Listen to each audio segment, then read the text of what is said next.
Dear students, आज मैं आपको soil science and agricultural chemistry का कोर्स SSAC 221 के बारे में बताऊंगा।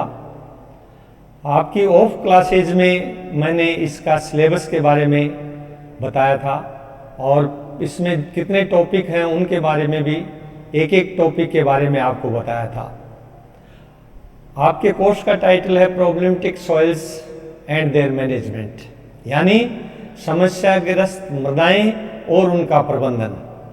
और आज मैं इस कोर्स का टॉपिक जो लेने जा रहा हूं वह है reclamation and management of saline and sodic soils, यानी लवणीय और क्षारीय मृदाओं का सुधार एवं उनका प्रबंधन।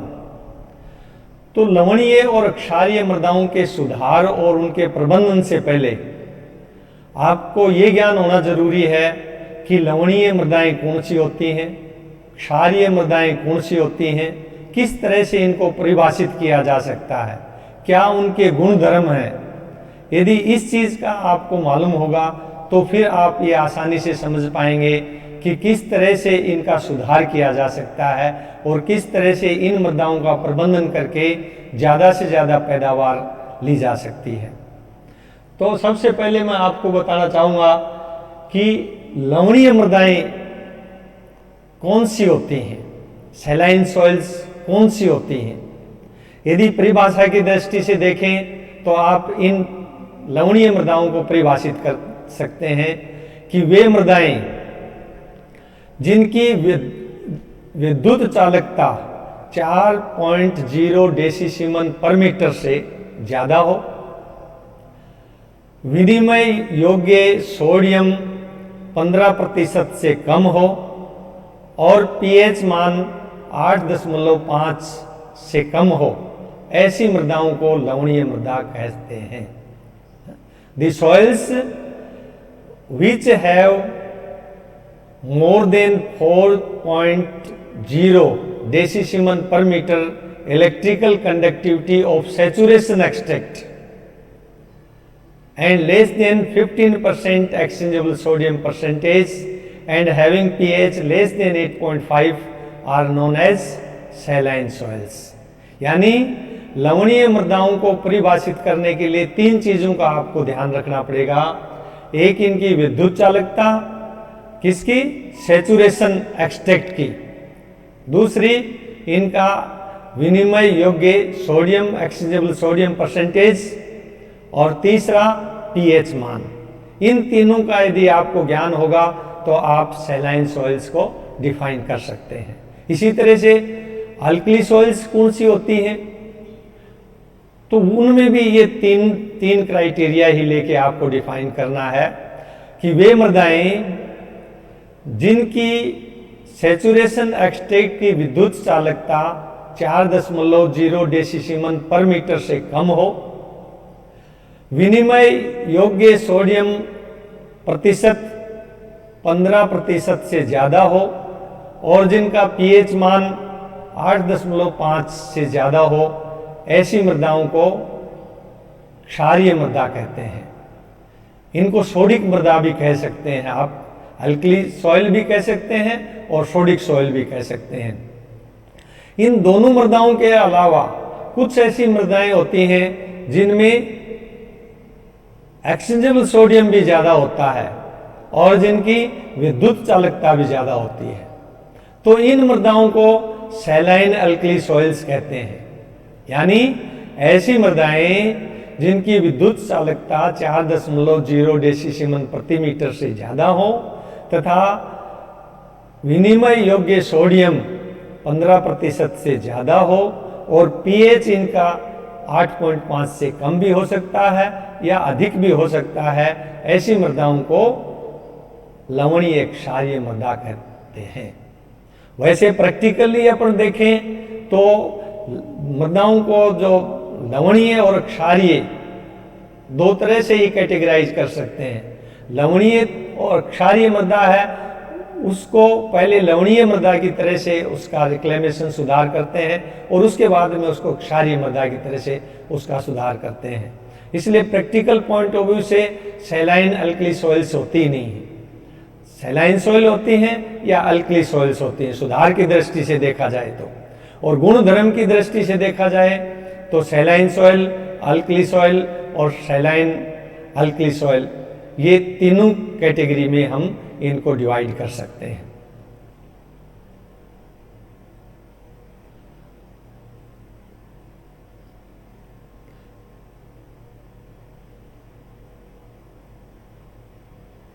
अब इनको दूसरी टर्मिनोलॉजी भी दी गई है।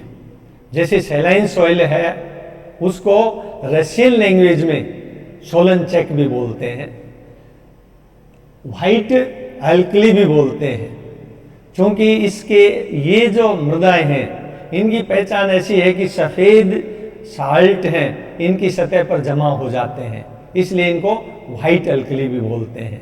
इसी तरह से जो क्षारीय मृदाएं हैं, अल्कली सॉइल्स हैं, उनको रशियन में क्या बोलते हैं? सोलोनेट्स, और इनको ब्लैक अल्कली भी बोलते हैं। ब्लैक अल्कली इसलिए बोलते हैं कि जिस तरह से सैलाइन सॉइल्स के व्हाइट एक तरह से सतह पर रंग दिखता है साल्ट्स की वजह से, साल्ट इकट्ठे हो जाते हैं, अल्कली सॉइल्स में पीएच ज़्यादा होने की वजह से इनमें जो ऑर्गेनिक मैटर है वह डिजोल्व हो जाता है, और ऑर्गेनिक मैटर डिजोल्व होके सॉइल की सतह पर ब्लैकिश कलर दे देता है वह, इसलिए इनको ब्लैक अल्कली भी बोलते हैं। अब इनका क्राइटेरिया मैंने डेफिनेशन में भी बताया था, electrical conductivity of saturation extract, exchangeable sodium percentage और पीएच, इनके आधार पर ही इनको डिफाइन करते हैं। तो ये तीनों क्राइटेरिया लवणीय मृदा का, क्षारीय मृदा का और लवणीय क्षारीय मृदा का यहाँ पर लिख दिया गया है, जिससे आप नोट्स भी बनाएं या याद करें तो इसको अच्छी तरह से याद कर सकते हैं। तो ये आधार है इनका। हालांकि ये केमिकल क्राइटेरिया है तीनों, परंतु देखकर भी हम इन मृदाओं को पहचान सकते हैं। जैसे लवणीय मृदा है, ये मृदाएं सिंचाई के बाद में या ज़्यादा बारिश होने के बाद में, कुछ दिनों के बाद में यदि हम खेत को देखेंगे तो जमीन की सतह पर बिल्कुल सफ़ेद सफ़ेद रंग के बहुत सारे लवण इकट्ठे हो जाते हैं, और पूरी जैसे सफ़ेद चादर बिछी हुई हो ऐसा खेत दिखने लग जाता है जहाँ लवणीयता की समस्या ज़्यादा हो वहाँ पर। तो उस आधार पर हम इनको लवणीय मृदा उसको पहचान सकते हैं कि ये लवणीय मृदा है। दूसरा इसमें ये है कि ऐसी मृदाओं की भौतिक दशा है ये अच्छी होती है, इनमें हवा का और पानी का आवागमन अच्छी तरह से हो जाता है, तो ये नरम रहती हैं। दूसरी तरफ हम देखते हैं क्षारीय मृदा, तो इस तरह की मृदाएं हैं, इसमें सफ़ेद लवण इकट्ठे नहीं होते हैं सतह पर, बल्कि जैसा मैंने आपको बताया कि पीएच अधिक होने की वजह से इसमें जो भी कार्बनिक पदार्थ हैं वो घुल जाते हैं, और कार्बनिक पदार्थ की वजह से इस मृदा की सतह पर एक काला रंग आ जाता है। तो ये देखने में देखेंगे तो ये बिल्कुल ब्लैकिश कलर की दिखाई देंगे आपको, डार्क ग्रे कलर या लाइट ब्लैक कलर है वह आपको इनकी सतह पर दिखाई देगा। इसके अलावा ये सॉइल है, इनकी फिजिकल कंडीशन खराब होती है, भौतिक दशा इनकी अच्छी नहीं होती है क्षारीय मृदाओं की, और इनके ऊपर यदि चलेंगे तो ये बिल्कुल हार्ड होती हैं, ऐसा लगता है जैसे पत्थर के ऊपर चल रहे हैं, इस तरह से महसूस होता है अल्कली सॉइल्स पर चलते हैं। तो तीसरा इसका एक है कि इसमें चूंकि भौतिक दशा अच्छी नहीं होती है, तो इसमें जब भी सिंचाई देते हैं या बारिश होती है तो वह बारिश का पानी काफ़ी दिन तक इसके ऊपर खड़ा रहता है, और यदि उस पानी को हम टच करके देखेंगे तो ऐसा लगेगा जैसे साबुन घुला हुआ हो उस पानी में, चिकनापन पानी में महसूस होगा। इसका मतलब ये अल्कली सॉइल या सोडिक सॉइल है। तो इस तरह से आप भौतिक दृष्टि से देखकर भी इनको पहचान सकते हैं, और केमिकल लक्षणों के आधार पर तो आपको बताया ही किस तरह से ये इन सॉइल्स को डिफाइन कर सकते हैं, तो वह आपको बताया गया है। फिर अब लवणीय मृदा है। लवणीय मृदा में चूंकि लवणों की मात्रा ज्यादा होती है, तो कौन कौन से लवण होते हैं इसमें, ये आपको ज्ञान होना चाहिए कि लवणीय मृदा में कौन कौन से लवण होते हैं। तो उसमें बताया गया है आपको कि इसमें जो कैल्शियम, मैग्नीशियम और सोडियम है, इसके क्लोराइड्स, सल्फेट्स और बाइकार्बोनेट्स, ये बहुतायत में ये साल्ट होते हैं। सोडियम, कैल्शियम, मैग्नीशियम के क्लोराइड्स, सल्फेट्स और बाइकार्बोनेट्स। इसके अलावा कुछ मात्रा में पोटेशियम, अमोनियम, नाइट्रेट और कार्बोनेट, ये कैटाइन और एनाइन भी इन मृदाओं में होते हैं। कुछ मृदाओं में बोरोन की मात्रा बहुत ज़्यादा होती है, और इतनी ज़्यादा होती है कि वो प्लांट्स के लिए टॉक्सिक लेवल तक पहुंच जाती है। तो ये भी इसमें जो सैलाइन सॉइल हैं, लवणीय मृदाएं हैं, वह बोरोन भी इन मृदाओं में ज़्यादा होती है। तो इस तरह से ये इसमें साल्ट्स होते हैं। अब अपन क्षारीय मृदा की बात करें तो क्षारीय मृदा में लवणों की बहुतायत नहीं होती है, परंतु जैसा कि डेफिनेशन में मैंने बताया आपको कि इसका पीएच मान ज्यादा होता है। तो पीएच मान ज्यादा क्यों होता है? ये इस वजह से होता है कि इसमें सोडियम कार्बोनेट की बहुतायतता होती है, और सोडियम कार्बोनेट की वजह से पीएच ज्यादा कैसे होगा, तो वह आप रासायनिक क्रियाओं के द्वारा समझ सकते हैं कि किस तरह से सोडियम कार्बोनेट की वजह से इसका पीएच बढ़ जाता है। पीएच के बारे में आपको ज्ञान है कि हाइड्रोजन आयन होता है या हाइड्रोक्सिल आयन होता है, उनकी कंसंट्रेशन के आधार पर ही पीएच ज्ञात की जाती है। तो इसमें जैसे ही सोडियम कार्बोनेट का हाइड्रोलिसिस होता है, सोडियम कार्बोनेट मृदा में उपस्थित होता है, मृदा में उपस्थित होगा तो आयनाइजेशन हो जाएगा, सोडियम आयन बनेगा, कार्बोनेट आयन बनेगा, और ये जल के साथ रिएक्शन करेगा 2Na प्लस CO3, इसको Na2CO3 भी बोल सकते हैं। आयनाइजेशन के बाद में सोडियम आयन और कार्बोनेट आयन में विभक्त हो जाएगा, और इसका हाइड्रोलिसिस होगा तो क्या बनेगा 2Na plus 2OH plus H2CO3, तो कार्बोनिक अम्ल बन जाता है। और जो OH आयन है, यहाँ OH आयन रिलीज होते हैं, तो ये OH आयन हाई पीएच के लिए रेस्पॉन्सिबल है। अब जो सोडियम है वह क्ले कोलॉइड के ऊपर, चूंकि ये कैटाइन है, क्ले कॉम्प्लेक्स है वह एनाइन होता है, उसके ऊपर नेगेटिव चार्ज होता है। तो ये सोडियम आयन जैसे ही सॉइल सॉल्यूशन में आएगा तो इसकी कंसंट्रेशन ज्यादा होगी, वैसे ही क्ले कॉम्प्लेक्स के ऊपर सोडियम आयन चला जाएगा और सोडियम क्ले बन जाएगी। इसीलिए इन सॉइल्स को सोडिक सॉइल भी बोलते हैं, क्योंकि सोडियम की बहुतायत हो जाती है इन मृदाओं में, और पीएच भी ज्यादा होती है।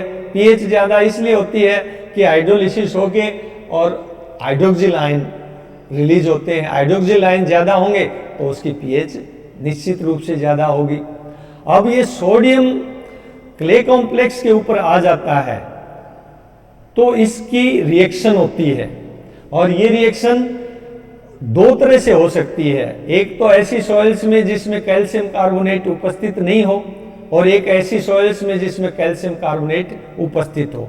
हमारे यहाँ की जो मृदाएं हैं उसमें कैल्शियम कार्बोनेट होता है, फ्री कैल्शियम कार्बोनेट होता है, इसलिए दोनों स्थितियों में ये रिएक्शन आपको दर्शाई गई है कि किस तरह से सोडियम क्ले का हाइड्रोलिसिस होता है। जहाँ कैल्शियम कार्बोनेट नहीं होता है वहाँ बताया एब्सेंस ऑफ कैल्शियम कार्बोनेट, ऐसी स्थिति में सोडियम क्ले का हाइड्रोलिसिस होके हाइड्रोजन क्ले बन जाएगी, हाइड्रोजन आयन क्ले के ऊपर आ जाएगा, और सोडियम हाइड्रोक्साइड है NaOH ये बन जाएगा।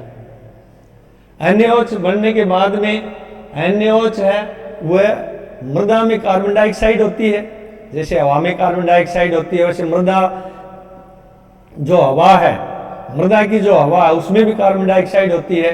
तो ये सोडियम हाइड्रोक्साइड है, ये कार्बन डाइऑक्साइड के साथ रिएक्शन करके और सोडियम कार्बोनेट बना देगा। और सोडियम कार्बोनेट उसी तरह से जैसे आपको बताया है कि सोडियम कार्बोनेट है, ये वापस हाइड्रोलिसिस होके 2 हाइड्रोक्सिल आयंस देगा। इस तरह से इसकी पीएच बढ़ती जाएगी इस तरह की मृदाओं की। और यदि जहां पर कैल्शियम कार्बोनेट उपस्थित होता है तो वहां पर सोडियम क्ले का कैसे हाइड्रोलिसिस होता है, ये दूसरी रिएक्शन में बताया आपको कि sodium clay plus H2O is equal to hydrogen clay plus NaOH। और NaOH यहां पर चूंकि कैल्शियम कार्बोनेट है तो यहां कैल्शियम कार्बोनेट के साथ रिएक्शन करके ये कैल्शियम क्ले बना देगा, कैल्शियम क्ले बना के और वही सोडियम कार्बोनेट बन जाएगा। सोडियम कार्बोनेट, यहां भी सोडियम कार्बोनेट और वही सोडियम कार्बोनेट है, ये हाइड्रोलिसिस होके 2 हाइड्रोक्सिल आयंस दे देता है। इस तरह से जो सोडिक सॉइल्स हैं उनकी पीएच है वो ज़्यादा होती है, सोडियम की वहाँ डोमिनेंस होती है, तो सोडियम भी ज़्यादा होगा और पीएच भी ज़्यादा होगा। और ये पीएच ज़्यादा होने का कारण ये है कि इसमें सोडियम कार्बोनेट इन सॉइल्स में बहुतायत में होता है। तो इस तरह से इस तरह की मृदाएं हैं, इनका अलग प्रभाव होगा प्लांट ग्रोथ के ऊपर, क्योंकि प्लांट ग्रोथ ही इम्पोर्टेंट है कि किस तरह से सैलाइन सॉइल है और सोडिक सॉइल है वह पौधों की बढ़वार है उसको प्रभावित करते हैं। तो अगले लेक्चर में मैं आपको ये बताऊंगा कि किस तरह से इनका पौधों पर विपरीत प्रभाव पड़ता है और किस तरह से इनका हम रिक्लेमेशन सुधार कर सकते हैं, वह अगले लेक्चर में आपको बताऊंगा। धन्यवाद।